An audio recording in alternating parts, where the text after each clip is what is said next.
Man, that boy Shannon Sharpe, man.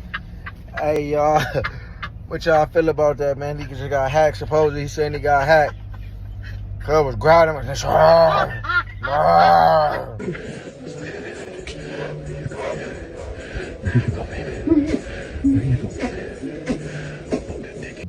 Unc, man.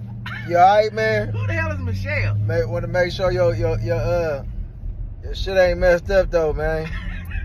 We gotta check on Unc, man. Somebody call in, check on Unc, man. He say he got hacked.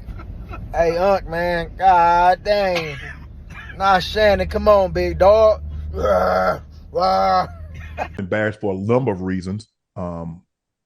People count on Shannon. There are a lot of people that count on Shannon to be professional at all times, and I always try to be professional at all times. Even when I'm behind closed doors, I still try to remain a level of even when I'm behind closed doors, I still try to remain a level of professional, although I'm in the privacy of my own home. And I'm very disappointed in myself, not for the act. I think there are millions and billions of people of consenting age that engage in activities, but to have your most intimate detail on the audio to be heard, I'm disappointed in myself. I let them call them. I called my sister. My friends, obviously, my friends reached out. But guys, this was not staged. Came in, I threw my phone. Staged. Came in, I threw my phone.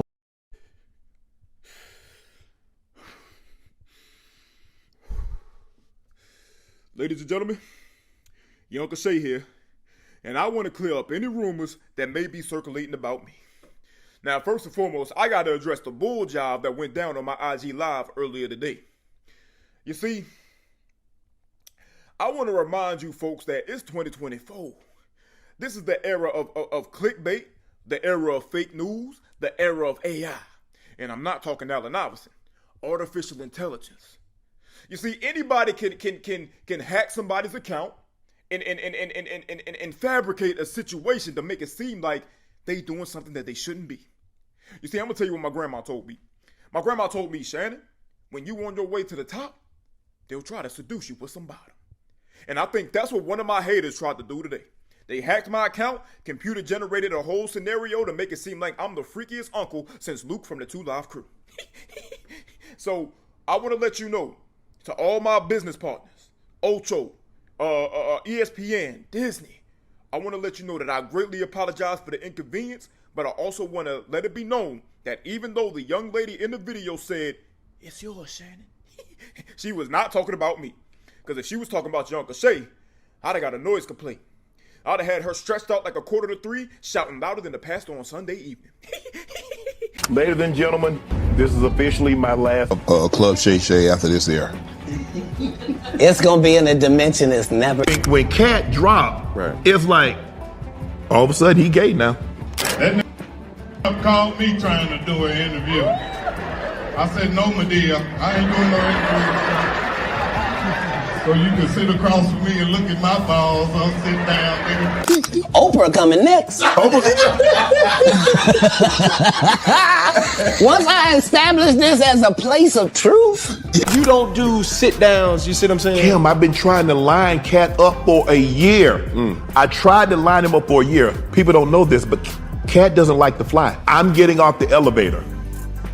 As I'm getting off the elevator, a lady's getting on. Right. She said, hello. I said, hey, how you doing? I'm Shannon Sharpe. She tells me her name. She's like, I've never seen you here before. I said, yeah, my attorney's here, Marvin. She said, oh, I love Marvin. I love Allison, who's his daughter. She said, oh, I said, I've never seen you here. I said, I've been coming here 3-4 years. I've never seen you. She said, oh, man, I'm sorry. I'm just not meeting you. She said, today is my last day. I said, what? She said, yeah, today is my last day. I said, you got a new job? She said, I asked, I said, is there anything that you don't want to talk about? I always ask the guests that. Sometimes they say, well, I would appreciate if we not talk about this. Right. Cool, no problem. Because I believe you can tell your story without saying something negative. But yes, I believe a person that's been in a business, that's been doing something 10, 15, 20, 30 years, are more than one salacious story. Right. That's what I believe. So if they say they want to stay away from it, but if they want to tell something, who am I to say, nah, don't do, you can't tell that. Daniel says to me, because Cookie from the show Empire, I was offered that role. Now Taraji tore it up, baby. Listen here. However, I was offered that. Then Felita called me back and say, baby girl, they said you too difficult to work with.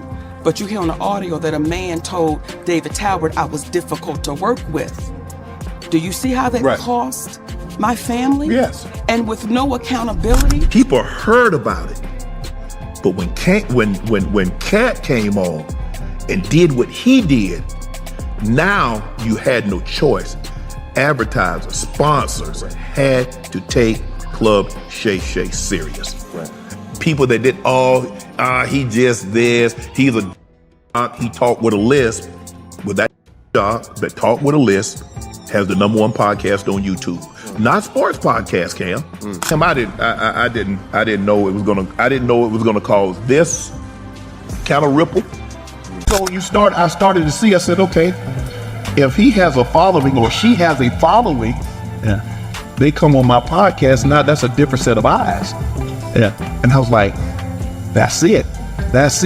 So reach out and I get a Steve Harvey. I reach out and I get some of these big name, a Magic Johnson, some of these other. First and foremost, I just want to say, Shannon Sharpe, this is the year of Club Shay Shay. Congratulations to you. This interview was well conducted, well edited. It was great. Like, I've always loved Monique. I've always been a big fan of her. I've been to see numerous of her comedy shows in the past, but the way that they have blackballed this lady, and so she got blackballed out of millions of dollars, millions of awards she could have won again just because of this. Like Tyler Perry, like the Tyler Perry not apologizing to her, and then it went from her apologizing to Tyler Perry to him apologizing to her, but come to find out she has a recording of Tyler Perry just basically talking and basically apologizing to her. She talked about how some people in the industry have heard this video and has not said anything, and even spoke up and said that Tyler Perry was wrong. Even she talked about T.S. Madison saying, yes, it was wrong. Shout out to T.S. Madison, love Maddie. But even like with Kevin Hart, it was even shocking because she talked about how Kevin Hart had gave her a loan. I'm proud of some brothers that he might disagree with, you know. Now, some of the stuff he said was true. I just wouldn't be airing it on thing. Is the truth disrespect, though? Well, I'm going to tell you why I drew the line. I'm going to tell you a couple of things that were debatable. But I tell you a couple of things I had a problem with. Unless a brother's wife is in the game, that's kind of off limits. Those are old gangster rules, man. You don't mess with family. Now, in the case of Kevin Hart, his ex-wife is in the game, so I don't know. Maybe that's fair, but. You know, he said something about some of the other guys' wives. I got a little problem with that. Then when he referred to Quake's illiteracy, or accused him of being illiterate, I got a little problem. Yeah, because as a comedian, more is like, oh, this is all fun. Or did you see that more as like, well, you know, hey, he going hard on Steve, he going hard on Cedric and all of them. You know what I'm saying? What did you take that as? Oh, well, he went hard on him. He went hard. It's the same thing, just different. You know, comedians are supposed to laugh it off, but, you know, as a comedian, it wasn't nothing funny. Like, you know, Cat been running around, you know, like you said, been popping trunks and guns and shit. These motherfuckers are angry. It take a lot to become a comedian, like, you know. What we're gonna do is that we're gonna be so great, they got to come advertise on us. They got to sponsor us. We're gonna have too many people talking about Nightcap. We're gonna have too many people talking about Club Shay Shay. What everybody else do ain't got nothing to do with us. But I tell you what my team do, we go out and we find out who's spending the money in podcasts. That's what we do. We don't hate on nobody. My team says, okay, Shannon, this team spends in podcast and digitally. This is what they do. This is where they distribute the money. Let me know where. My part is is to say, okay, this is what Ocho and I do. Because they're going to see the rate card. Okay, how many views, how many impressions, how many times on your auto week, do you do mid, do you do pre, do you do end rolls? They want to know that. This is what we do. Will he read it live or will it need to be recorded? So when I see other guys when I see a Joe Rogan, I'm like, oh, so that means somebody got some money. Oh, somebody got some money. How can we get some of it? I ain't saying we got to get, how can we get some of it? That's it for today's video. Stay tuned until next time. So shout out to Shannon Sharpe for being an entrepreneur who decided to pivot from one place to another, even though it was very scary, believing in himself, and then being able to see his fruits grow. And all it took was what? I just said it in the early part of the podcast. It only takes one time to be right. That one time. And guess what's going to happen? That clip's going to continue to keep getting played, and he's going to keep getting checks. From that one interview, that one decision, that one play, that one investment, that one person, that one thing is all. Oprah threatens Cat Williams for exposing her for being a Hollywood handler. Look, man, for all the people who are on the same level as far as thinking like this and knowing what goes on in this Hollywood, I appreciate y'all. For those of you who don't understand, pay close attention. This man, Cat Williams, came out and it just, took over the internet, and everybody's mad.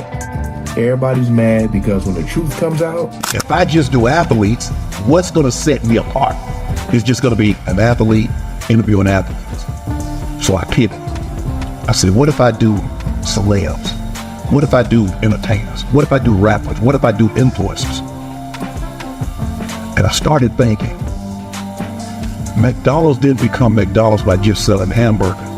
They sell chicken nuggets. They sell beef sandwiches. They used to sell milkshakes, but that machine is broken all the time. That nigga interview was so interesting that people will watch. You see the views on it? Like, bro, and I know me, like, I watch interviews.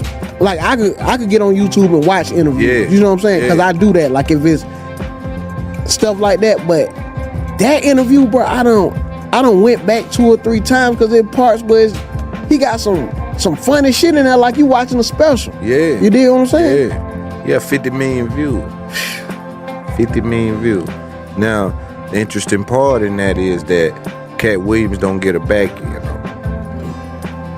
if any money. He didn't do it. But I would have sent him a check though. Yeah. But you notice he said that during the interview what it was gonna do. But I think it's the year yo, man. He could have gave me an opportunity, but he didn't. I ain't mad at him, but he know that. And y'all need to know that behind the scenes, this is what's going on. But see, you know how sometimes people ask, well, why such and such don't fuck with us? And so like, nah, ain't no problem. People used to just keep it, you know what I mean? Yeah. But now niggas like, nah, he do fuck shit. Yeah, and it is what it is. Yeah. Because I ain't got no problem with it. I don't rock like how he rock. See this interview to realize how intelligent this nigga is. But listen to what he said. He say, he say, everybody gonna get exposed in 2024. Everybody.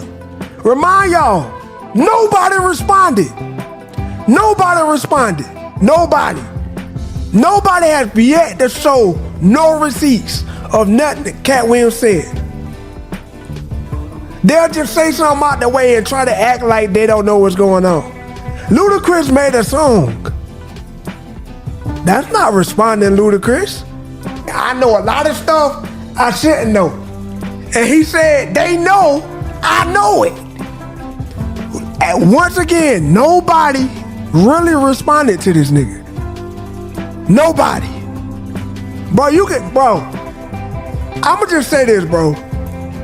When you a real nigga and you genuine 24/7, other genuine and real people go understand. You really ain't even gotta show no proof. You could just tell when somebody's telling the truth. Complaining about being underpaid, yeah. Especially she was working with Oprah on The Color Purple, that movie, right? So for her to come on, like, there's so much instances of Oprah's disingenuousness, or just her personality showing that she's really not who she seems, or she makes it seem she is. And I feel like that should be more studied in public. You know, people should be more aware of how nasty and evil these people are. People are becoming more and more aware of it, like slowly as time goes by, because like more and more information, more and more people are coming out and feeling more comfortable, especially like thanks to what's his name, Shannon Sharpe. Now Monique actually has a platform to actually voice her truth. What they think instead of what they know. Maybe Amanda is not the problem. You know what I mean? But yeah, shout out to Amanda Seales. And I'm not saying I dislike Shannon Sharpe. I'm not saying that. What I'm saying is, if he would have interviewed a guy, the responses would have been different. And I believe that in my heart that the responses would have been different. But anyway, yeah, Amanda Seales, the black sheep. I don't know about do it for you. I said, can't come for me for what? I didn't say anything. Right. He said they're gonna come. And they're gonna say a lot of different things. And they're gonna be some people that you thought you might be able to get that they're not gonna come now. Right. And that's absolutely has happened. That's absolutely has happened. They were so excited. Thanks for reaching out. We can't wait to sit down. And a day later, they can't do it. And then no call. They won't follow, so forth and so on. So I understand what comes along with an interview like that. Did I expect it? No, because that wouldn't. I've got to try to do something to try to quell this momentum that Shannon, this wave that Shannon is riding. So any way I can try to undercut him or to make him look like I'm not a journalist. I never told anybody I was a journalist. I said I'm a conversationalist. But what people are upset about is that for some reason people come to me and I don't look at them with judgy eyes. I have no predetermined notion or preconceived notions, and they open up to me. Right. That's what they're upset about. Because if you look at a lot of these people that's been on other podcasts, they don't do the cat. What happened? What they did to you? He told you the story about when the movie came out. Where did he say he watched it? At home. He wasn't even at the premiere. Damn. He was so egregious. I put in my contract that I won't work with Ricky Smiley again unless he's in a dress. Now, what was Ricky Smiley's next movie? Was it First Sunday? Did he wear a dress in it? You bet he did. It's in my contract. Damn! Why would you put that in your contract, Cat? That's where he's the believable actor. Why you did that to that man? What y'all think? The whole phrase, king of comedy, can be attributed to you. And I'm honored that you would allow me to share the same stage as you. I don't know why people made this a championship bout. I don't know why you was okay with that. And I want to apologize for what's going to happen. Who is But the second that you get on stage, the second that you get off stage, I need you to understand that that's your final. I need to know if this mic is on or not. All right. So as you guys are coming in, let me know that you can hear me and see me. Let me know that you can hear me and see me, and we're gonna get right into this. I got a bit of a quick exclusive. You know, I gotta put this out here before everybody else does and before everybody else grabs it. And so let's hop right on into it. So as you guys know, Steve Harvey is currently being brought down by, you know, I don't know if you want to say the man, the universe, karma, I don't know, but everybody's coming for Steve at this point. And I'm not going to ask you guys to have any sympathy for him. You guys already know what he's done to Essie. You know, you guys already know what he's done to all of his wives and the kids, et cetera, et cetera. So we know what kind of Negro Steve is at this point. And so let me just give y'all the exclusive. You know, I have to say allegedly, but allegedly. Steve actually has an 8-year-old little girl in Dallas, Texas. Okay? I do not know if the mother of this child will be coming out to expose him via like an interview or, you know, a blog or whatever. But if the mama of the child don't expose him, then most likely the nephew of the mother of the child will be coming to expose him. So long story short, it's gonna be coming out pretty soon. Don't be surprised if you see like the Shade Room or the Neighborhood Talk just kind of talk about it or mention it and say they have a source, and then they just kind of leave it at that. Also, don't be surprised if you see certain platforms mention the 8-year-old little girl that's in Dallas that Steve ain't paying no child support for and ain't doing nothing for, allegedly. Don't be surprised if they mention it and then take it down. Normally, when you see the Jasmine Brand, Neighborhood Talk, Shade Room, it's on site, whomever, put some shit up and then take it down. It could be because of journalistic integrity, but usually it's because they got paid to take stuff down. It is what it is. So, 8-year-old little girl in Dallas, Texas, and yeah, that he's a deadbeat to. I mean, golly, the man has literally been a deadbeat his whole life. It's ridiculous, okay? Now, moving on. Another mistress will be coming out to expose Steve as well. Now, this mistress is out of Augusta, Georgia. Steve, you know all about good old Augusta, don't you? Okay. And in addition to that, you guys need to know that he had this mistress before he married Marjorie. So this mistress came in between Mary Harvey and Marjorie Harvey, although the divorce to Mary Harvey technically wasn't legal, so the marriage to Marjorie technically isn't fully legal either. But that's a whole nother video for another day, and we've broken that down in several other places. But this mistress will be surfacing pretty soon, and she will want to put her story out there as well. As you guys see, the man has a pattern of, you know, feeling like he can treat people however he wants to treat them and just throw money at the situation or literally just ignore the person. Whether it's been mistresses, girlfriends, wives. And let's be real, the money is going to fix something. In which now it makes sense to me why this man works as hard as he does, right? Like, yes, he loves what he does. Yes, he is a hard worker per se, but Steve literally has so many people on payroll. He has had to pay off so many people along the way to keep his secrets on the low. No wonder this nigga can't ever stop working. Just saying. So, call it the Illuminati, call it the universe, call it karma, call it whatever, but pretty much all of Steve Harvey's stuff will be exposed throughout the rest of 2023 and of course going into 2024. Y'all already know the next celebrity that's going to be brought down, so to speak, after that will be Diddy, but that won't be probably until sometime next year. So I'm gonna answer a few of y'all questions and get out of here. But just to reiterate, there is an 8-year-old love child, well, not a love child because he didn't love the lady, but 8-year-old little girl living in Dallas with her mom that Steve is not doing nothing for, no child support. He's not keeping up his promises, and he's not even coming to see the little girl. And in addition to that, an old mistress who was based out of Augusta, Georgia, will be coming out to tell her story as well. Okay? I don't know if it's the universe between Steve, Remy, and Papoose, Tim's Future, pregnant by Future. I mean, it's a lot. It's a lot going on right now. I'm gonna take y'all comments for a few minutes and then we're gonna get out of here, and we'll probably be back later tonight for a show. They gonna get Jay-Z next? Maybe. So he has a current mistress. Wouldn't necessarily consider her a mistress. I mean, the baby's 8 years old. So baby was, okay, technically conceived, 9 years ago? They're not in a current relationship. The impression I got is that it was like a one-off kind of a thing, but he made promises to come around and provide support on the low. You know how niggas is when they like, don't put me on child support, like I'll just send you some cash, that kind of a thing, but he ain't been upholding that bargain. Tim's is pregnant by who? Allegedly Future. That's an allegedly. What about Marjorie? What about her? She living her life and Steve living his. I told y'all, the majority of these people in the industry, man, they have open relationships and they're also sexually fluid.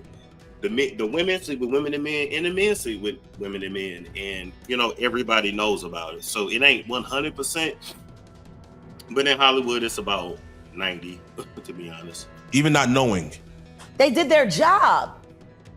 He's a sex worker. He's got guns, and he's got semen-coated VHS tapes. Real life.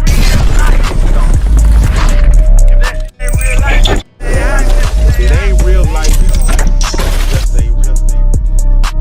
Real life street stars. You know what time it is. and it's been a crazy year. But the reason why even right now your old interview that you did last year is trending even crazier because you're almost like not Nostradamus but Nostradamus. What you have said, not only in our interview but on your own personal lives, which gets shadowed constantly. Things start coming to fruition to where you targeted certain people in that interview, and now you're seeing, I don't want to even say downfall, but you're seeing that target that you put on people's backs. I'm seeing integrity show up. Wow. You know, the day of the raid, I got a lot of notifications. I got a lot of ads. I got a lot of mentions. I got a lot of phone calls. When you said the day of the raid, you're talking about the raid on both Miami and California. And New York simultaneously. Wait, New York was the New York house was raided as well. Oh, wow. That didn't even, they didn't even really. 3 states working in tandem, and they did not tell the officers who they were raiding. They went in tactical as they were instructed to. They didn't know they was raiding Diddy's house. The higher-ups didn't tell anybody because they knew, with Diddy being a Fed informant, that he had people in the force and they wanted to make sure that went through legit. So they ain't tell nobody whose houses they was going to. That's why you see the guns. The cops didn't know that it was Diddy's house over there in Beverly Hills around the corner from the Playboy Mansion. They didn't know until they seen the kids.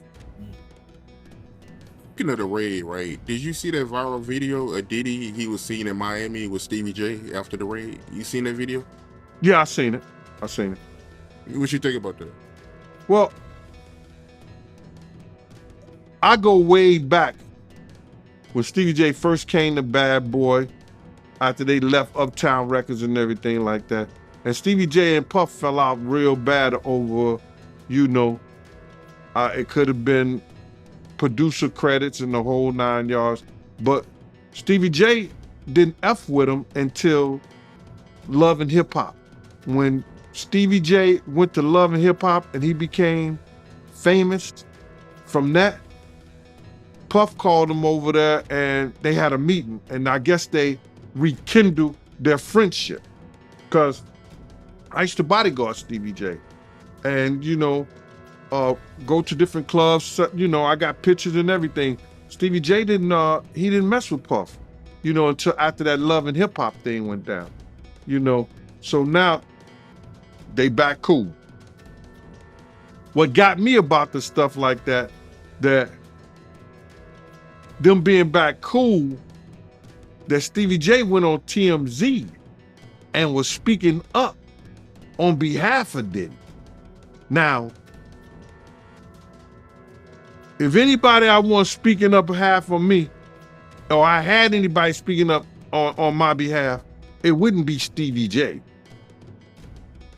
You understand?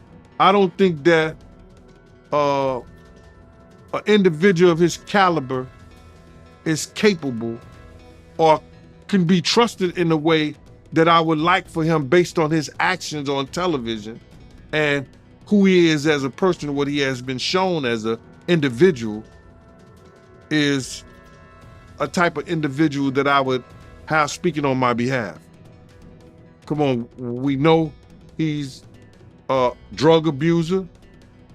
We know that he's been seen putting his hands on women in the wrong way. And I don't know, that shit is crumbling, man. You know what I'm saying? But you can always say this, man. And the infamous words of one of the world's greatest comedians, Richard Pryor, cocaine is a hell of a drug. Why you say that? Cocaine is a hell of a drug? Because LaRob said that they be doing the liquid cocaine in the bottles, in the Ciroc bottles. We know Stevie J been in countless rehab.